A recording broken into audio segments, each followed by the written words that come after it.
Locked On Podcast Network presents Locked On Sports Today. Brandon Aiyuk wants out, but the 49ers have no interest in trading him, so who will blink first?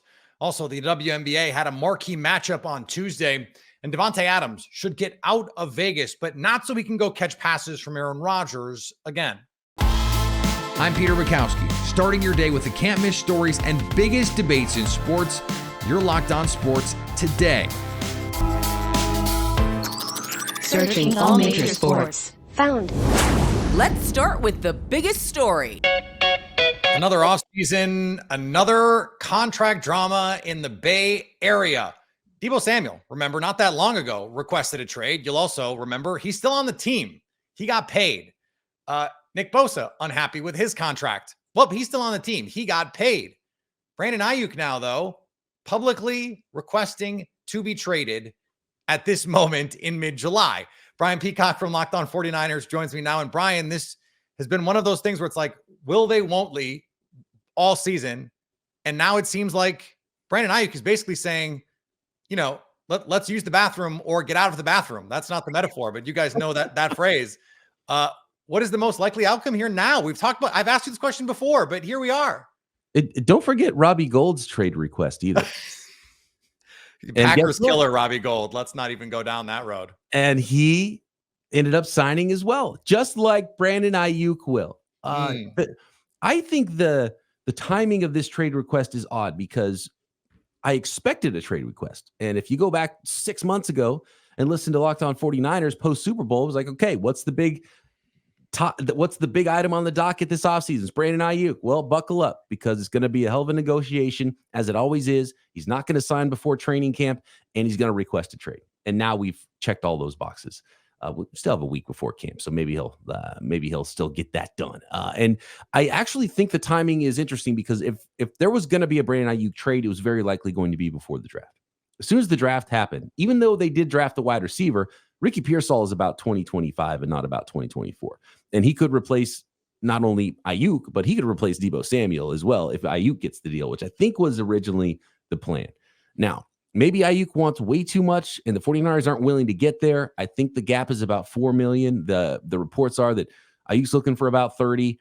Niners have offered about 26. I think they can close that gap. And to be honest with you, I think that this trade request at this time, a week before camp, is a signal that this is the last ditch effort because they don't have any more bargaining power, Brandon Aiyuk and his agent, because the 49ers can just let him play under his fifth-year option and then franchise tag him. So their last bit of leverage is this trade request, which signals to me it's their last effort to inch the 49ers closer to their number, and they're about to sign a contract. That's what I think. Most people seem to think that this means they're further away. I actually think this means they're closer. Interesting perspective on that one. It should be noted, Ricky Pearsall just placed on the non-football injury list as we head toward training camp, which is not ideal. But if the 49ers are ultimately going to acquiesce here on some level and say, okay, let's get this done, what are we waiting for? And why is this now the third major superstar who has been in this position where the 49ers seem to be playing hardball and ticking off their star players? This one especially was really obvious. This isn't hindsight. Again, go back to the podcast 6 months ago. We said there's too many big contracts to come. We still haven't seen what CeeDee Lamb is going to get, but the numbers are only going to go up for Brandon Aiyuk. Sign him as soon as you can. And Brandon Aiyuk himself admitted, like, look, my number's bigger now than it was to start the offseason. And it was one of the most obvious things ever. And there was other guys that we didn't even expect, like Waddle and Devonte Smith that got deals that we weren't even thinking about yet because they're a year after Aiyuk and probably smart, guess what, by their teams to get it done ahead of time before they have multiple good seasons and become free agents and the numbers grow and getting those deals in before Justin Jefferson, before CeeDee Lamb. And so I don't know what the 49ers are waiting for unless they really just don't care to get a deal done. And if they didn't care to get a deal done, how did they not trade Brandon Aiyuk before the draft? What is the likelihood, and I'm just playing devil's advocate here, that, okay, they thought they could get something in a trade for Deebo Samuel at the draft. They didn't. And so they're now like, well, wait, we want to keep Brandon Aiyuk, but he's getting more expensive by the day. And maybe this wasn't the plan all along. And they're genuinely stuck as to how to proceed? Like, what is the likelihood that that is the position they find themselves in right now? I think potentially they think, look, this is a player that we don't force feed the football. We've got a lot of really good football players. He's the backside of the play most of the time, and most He'd of be it more productive in other teams, on other offenses, as great as this offense is. He would get more targets while the efficiency goes down. Yeah, and so would 100 catches still be 1,300 yards like he was with 75 catches with the 49ers? And so he is both really good and would be awesome for another team and would see more targets for other teams, but his efficiency would also go down. And he's also helped by not being the feature player and the feature that other teams are trying to stop. And defensive coordinators are in defensive coordinator meetings. They're not bringing up number 11 first. They're bringing him up, but they're bringing him up after they bring up number 19, now number 1, Deebo Samuel, number 23, and number 85. And so he is very much helped by Kyle Shanahan, the 49ers offense. His numbers look better with Brock Purdy at quarterback as well, who's really good throwing the ball into the intermediate area of the field. So it all comes together well for everybody, and everybody helps everybody. And that's not going to be the case on another team that's potentially worse. And maybe you're not playing for Super Bowls, and maybe you get a little bit more money, but efficiency would 100% go down. And it probably will even go down because it was a ridiculously efficient season for Brandon Aiyuk with the 49ers last year. In fact, he was 13 yards per catch the year before with the 49ers, which 100 catches would get you 1,300 yards, which what he got last year on 75 catches. So efficiency will likely go down no matter what team he's on next year. As good as he is, he's also helped by the 49ers. But if you're Brandon Aiyuk, you probably say, hey, I like those 180 targets that CeeDee Lamb is getting. Give me some of those. And so we'll see. And in the end, maybe he ends up playing on his 5th-year option, and then there's a tag and trade next offseason. That's one of the possibilities. And the 49ers have other good players, and maybe they end up, and they love Deebo. So one of these guys eventually probably has to go. And I guess the 49ers could be talked into letting Aiyuk go and keeping Deebo instead long-term with Ricky Pearsall. But I think the plan is re-sign Aiyuk at their number and then trade Deebo next offseason, and Ricky Pearsall then jumps into the 2025 lineup with a bigger role. Can they get their number with Brandon Aiyuk? He does not want to play ball right now, but man, I got to believe, look, $28.5 million. Let's go. You're at 30. We're at 26, 28.5. Sign this thing. 3 days after camp starts, Brandon Aiyuk's back. Stay up to date all year on San Francisco by subscribing to Locked On Sports Today and Locked On 49ers on your favorite podcast app and on YouTube. Thanks for making Locked On Sports Today your first listen. Coming up, the 2 best teams in the dub were on display last night. Before we get to that, the Midsummer Classic hit the over. No football, no NBA, no problem with FanDuel. With baseball, WNBA, and soon the Olympics, there's plenty to dive into over at FanDuel, America's #1 sportsbook. And this summer, FanDuel is hooking up all customers with a boost or a bonus daily. That's right, there's something for everyone every day, all summer long. We've been talking about quarterback rankings, and FanDuel has odds on which quarterback will lead the league in passing. The favorite, no surprise, Patrick Mahomes, 7-1 to pace all passers. And right behind him, maybe a bit of a surprise, 8-1, CJ Stroud is the only QB with odds better than 10-1. Tua Tagovailoa and Dak Prescott check in 10-1. Jared Goff and Joe Burrow 11-1 to have the most passing yards. So what are you waiting for? Head over to FanDuel.com and start making the most out of your summer. FanDuel, official sports betting partner of Major League Baseball. If you're catching this episode after hearing your favorite Locked On show, make sure to subscribe to Locked On Sports Today on YouTube or wherever you get podcasts so you never miss an episode. Monday was the home run derby, but Tuesday's All-Star game was much the same with the long ball. The National League jumped out to a 3-0 lead thanks to a Shohei Ohtani 3-run bomb. There must be something about baseball and blown 3-0 leads because the American League scored 5 straight, including a 2-run homer from Red Sox center fielder Jarren Duran. The senior circuit would only manage 2 hits the final 4 innings, and the AL has won 10 of the last 11 Midsummer Classics. In off-season NBA news, Dallas Mavericks guard Kyrie Irving underwent surgery to repair a broken hand. The team announced on Tuesday. Irving suffered the injury while training earlier this month. If everything goes right, Irving could be ready for training camp in just over 2 months. This has been a busy offseason for Kyrie after playing a huge role in the Mavericks making it to the NBA Finals. Irving was a key part in the pitch for Klay Thompson coming to Dallas. Colin Montgomery thinks Tiger Woods should bow out of the Open. Tiger's response: well struck as any iron shot he's ever hit. Well, as a past champion, I'm exempt till I'm 60. Colin's not. He's not a past champion, so he's not exempt. So he doesn't get the opportunity to make that decision. I do. And the singer who performed the national anthem has checked into rehab. Ingrid Andress admitted on social media that she was intoxicated while she performed the Star Spangled Banner on Monday night at Globe Life Field. Her rendition immediately went viral and garnered widespread support as the worst to sing the anthem. She said in her social media post, "That was not me last night. I apologize to Major League Baseball, all the fans, and this country I love so much for that rendition." The two best teams in the WNBA squared off on Tuesday night at Barclays. The New York Liberty took down the Connecticut Sun 82-74 without two starters, including Breanna Stewart, who just might be the best player in the WNBA. A'ja Wilson, of course, has something to say about that.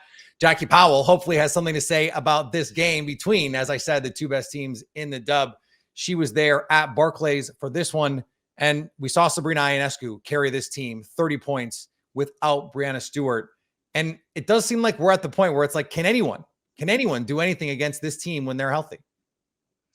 That's a great question. And, you could ask a different question. Can anyone do anything against this team when they aren't healthy? And the reason I pose that is because their bench and rotation players stepped up huge tonight. Breanna Stewart was replaced by Kennedy Burke, and Benijah Laney-Hamilton is out, and she will be for the next month to 6 weeks because she just got a minor surgery today. And so you have Kennedy Burke, you have Leone Fibish, who is a rookie, alongside Jonquel Jones, Sabrina Ionescu, and Courtney Vandersloot. And they find a way to win this game. Kennedy Burke had 9 points and 4 steals.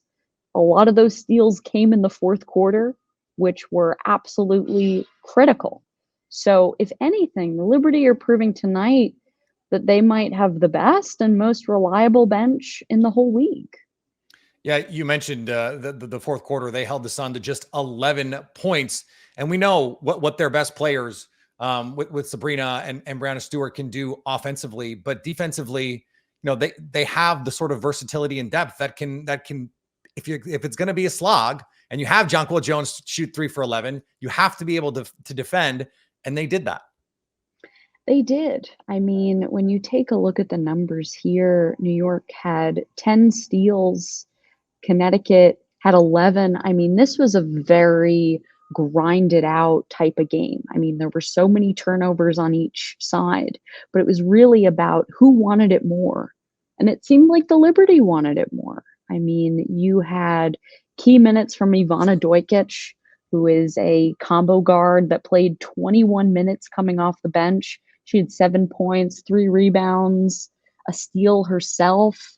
But it was really interesting to listen to Sabrina Ionescu post-game talk about the connectivity of this team.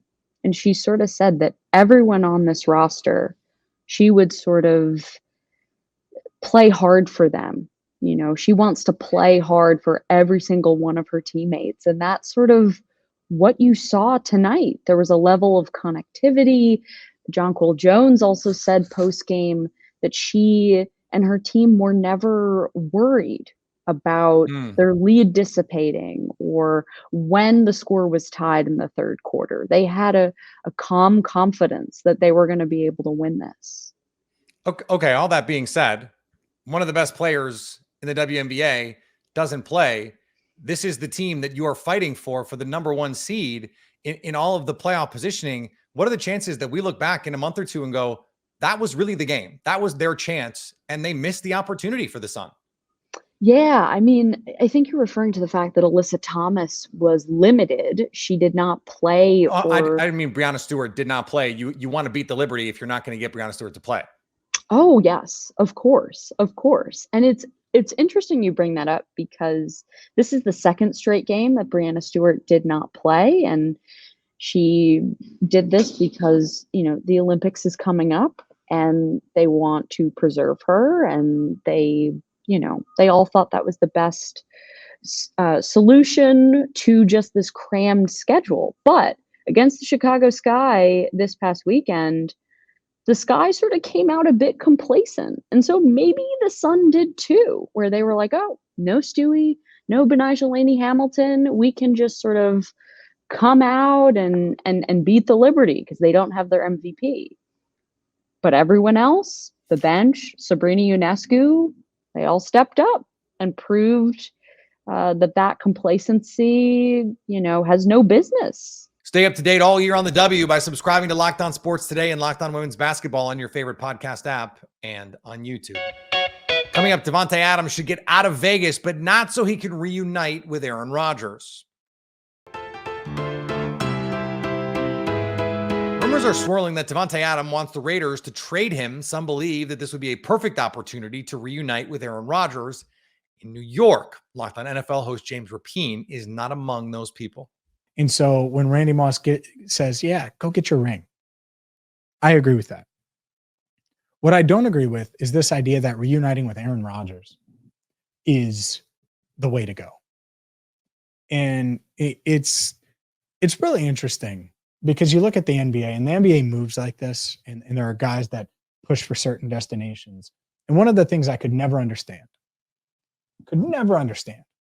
is Kevin Durant leaving Golden State. Everyone can there's a lot of people that have criticized Kevin Durant for going to Golden State, but leaving Golden State, leaving Steph Curry, who is ahead of Kevin Durant in the overall NBA rankings players wise. He is ahead of him now. And I know it was Steph's team and all of those things, but he left Golden State and he joined Kyrie Irving in Brooklyn. Unreliable Kyrie Irving. Injured Kyrie Irving. A guy in Kyrie Irving who's had an up and down superstar career. Very talented, no doubt. No doubt about it. And we saw this past year in Dallas, what he can do when he's dialed in, when he's locked in. But he wasn't locked in. And if I'm Davante Adams, look at that. And I'm not saying Aaron Rodgers is Kyrie Irving or Kyrie Irving is Aaron Rodgers. But you're talking about a guy who over the past couple of years has been unreliable, has been someone, now he's 40, coming off of an Achilles. That's your best shot at winning? The answer is no. If you're Davante Adams, and one of the reasons why you left Green Bay was to protect your legacy, say, I want to go somewhere where I can accomplish things. These are things he said on the record. Then you have to go somewhere where your accomplishments are going to be accepted as yours. And so long as you go play with Aaron Rodgers again, that just won't be the case. People will say, whether fairly or unfairly, and in this case, I think pretty clearly unfairly, that Davante was a product of the quarterback. That's not what you want when it comes to legacy. And Davante Adams is still a relatively young man. There are plenty of years in his prime left. It's one season with Aaron Rodgers, and hold your breath. Do you really want to do that dance again? Why exactly would you want to do that? Wouldn't you rather go, I don't know, with a young quarterback who you can build a rapport with? I wonder, wait, they have a team like that in Green Bay, but all those receiver spots are accounted for now. Seems like it might have been a better idea to just stay in Green Bay. Just me though. And finally, nothing but cardio for the number 2 pick in the NBA draft on Tuesday night. Alex Sarr was bad for the Wizards in the NBA Summer League. He put up 15 shots and did not make one of them. There are bad nights, and then there's what happened to Sarr. He even made it to the free throw line for a pair of shots and missed both of those. They always say if you miss, keep on shooting. Well, maybe don't. If you're catching this episode after hearing your favorite Locked On show, make sure to subscribe to Locked On Sports Today on YouTube or wherever you get your podcasts so you never miss an episode. Also, if you're a new subscriber to Locked On Sports Today, we're here for you with the biggest stories in sports every day. Coming up on the next Locked On Sports Today, where's the best spot for Davante Adams in 2024? So at least until tomorrow, stay locked on sports today. Locked On Podcast Network presents Locked On Sports Today. For more episodes of Locked On Sports Today, go to our video on demand. Click on Sports at the top of your screen. There, you'll find past episodes of Locked On Sports Today, plus other Locked On shows on demand.